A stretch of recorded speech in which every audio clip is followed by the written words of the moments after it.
ஒரு சிவாலயத்துல தரிசனத்துக்கு போறீங்களா, நமச்சிவாய வாழ்கநாதன் தாழ் வாழ்க, இமைப்பொழுதும் என் நெஞ்சில் நீங்காதான் தாழ் வாழ்க, கோகழி ஆண்ட குருமணி தன் தாழ் வாழ்க, ஆகமம் ஆகி நின்று அன்னிப்பான் தாழ் வாழ்க, சொல்லினே போங்க.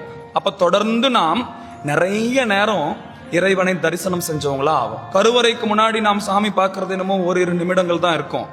ஆனால் இப்படி பதிகங்களை சொல்லிட்டு போனோம்னா நாம சாமியை பார்க்கறது ஓரிரு நிமிடம் தான், சாமி நம்மள நிறைய நேரம் பார்த்துன்னு இருப்பார். உங்களுக்கு புரியுதா? இப்ப கூட்டு இவ்வளவு பேர் உட்கார்ந்து இருக்கிறீங்க, இவ்வளவு பேர் பேசிட்டு அமைதியா உட்கார்ந்து இருக்கிறீங்க.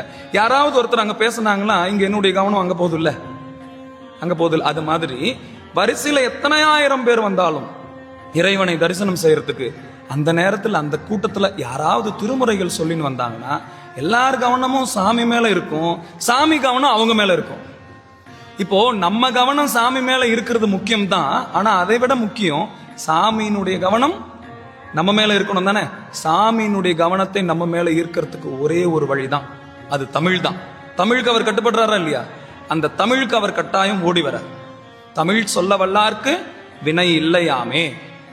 அப்போ தமிழ் பதிகங்களை நீங்கள் சொல்லுங்கள். நீங்க சாமியை தேடி போக வேண்டியது இல்ல, சாமி உங்களை தேடி கட்டாயம் அந்த இடத்துக்கு வந்துடுவார். அதனால